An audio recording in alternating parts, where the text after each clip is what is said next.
Mobility Mastery. This video is part 4 of a 4-part series. My name is Michael Coleman. Welcome to Mobility Mastery.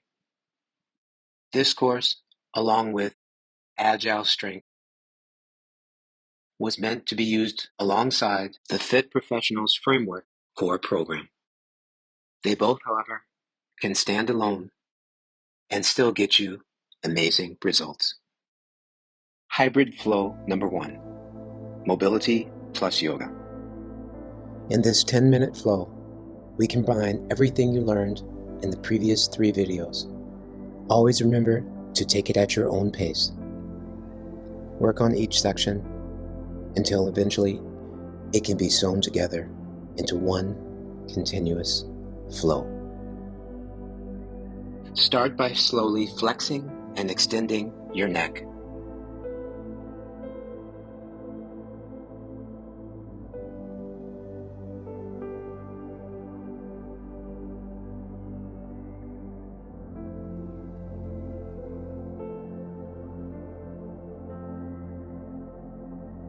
Next, side bend both sides and try not to lift or assist with your shoulders too much.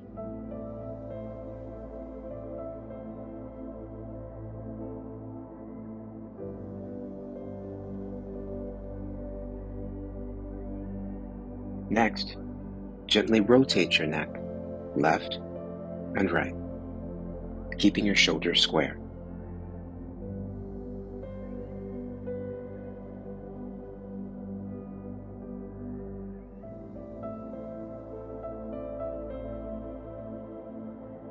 Next, lace your fingers and press your hands forward.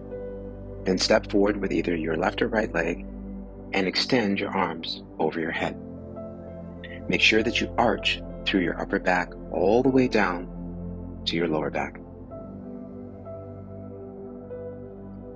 Next, stretch your arms out to the sides at shoulder height. Start by rotating your arms back and then switch them to rotate them forward, loosening up your shoulder joints. After that, part your legs about double shoulder widths apart and allow your arm to hang down, keeping your back flat. Stir the pot with your arms in one circular direction, then repeat the other way. Make sure you do both sides.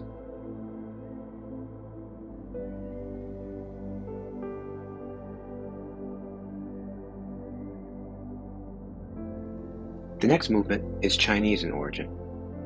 If you start with your hands in prayer position, keep your head looking forward and stretch your elbow back as far as possible. On the other side, stretch your palm forward and keep your arm straight. Repeat this on the other side and target rotating your thoracic spine.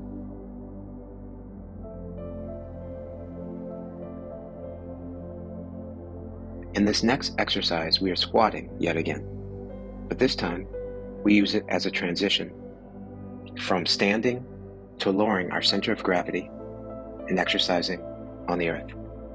From there, we transition on all fours and do the cat-camel, which is also called cat-cow. Whichever way you refer to it, it is still one of the most useful but gentle ways to mobilize a very good portion of the entire spine.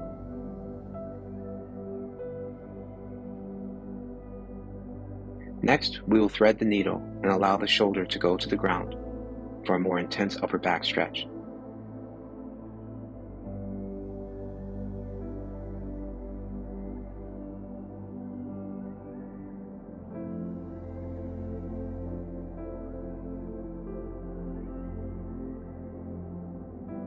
Of course, we repeat this on both sides.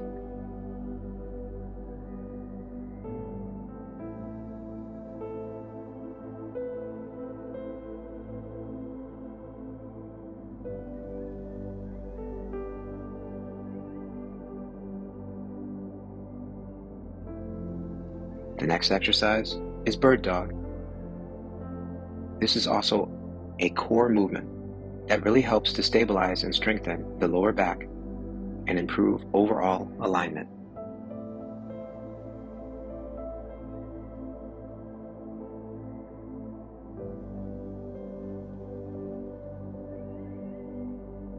Now we transition to a variation of the child's pose. But if you look carefully, you can see that my toes are curled to gently engage the plantar fascia of the foot. In this mini flow, we go from child pose to up dog and back several times. Keeping the arm straight makes this less intense.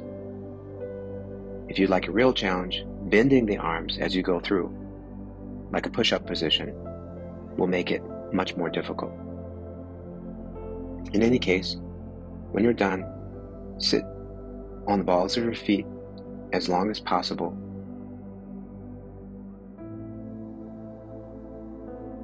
You can also do this in rounds, going back and forth, slowly increasing the time that you hold this position.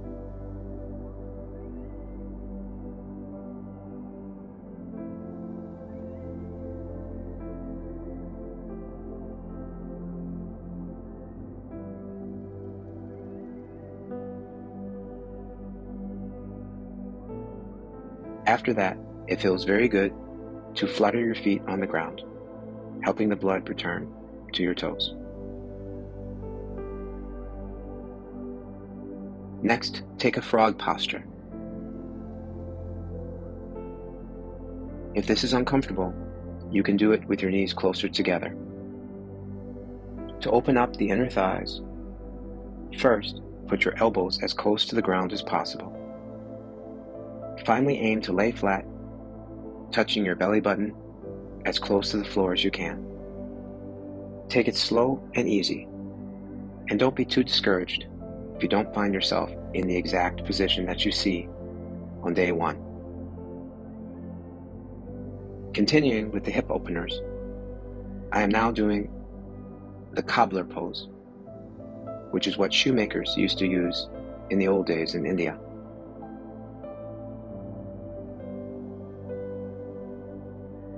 In any case, I start by rocking back and forth slowly, as before, until I finally settle with my forehead touching my feet.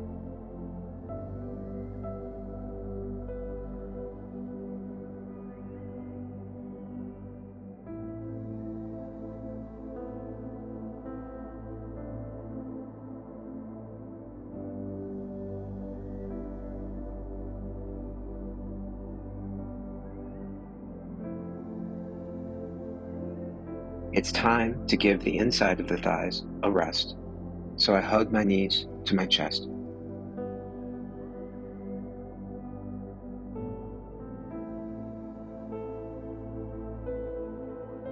Even though it looks similar, this next pose is not a spinal twist. It's made to focus on the outside of the hip. The side of the glutes also need to be mobilized, especially because the hip flexors can often be overactive.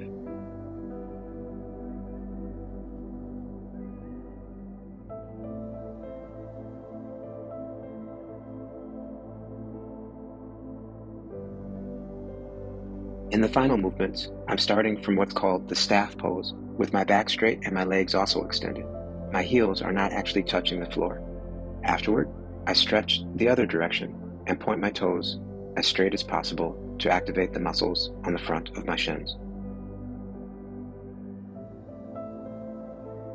Next, I do a forward fold, relaxing first my lower legs, then my hamstrings, then my lower back, and finally my upper back and my neck.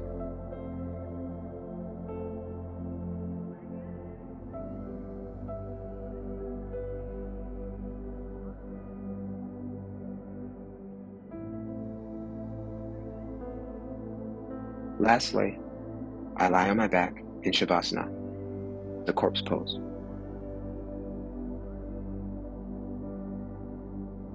When you're finished, make sure that you roll to your side and get up, rather than trying to sit up straight.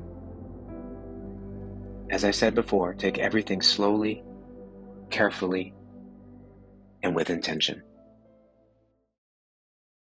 Learn how to train pain-free.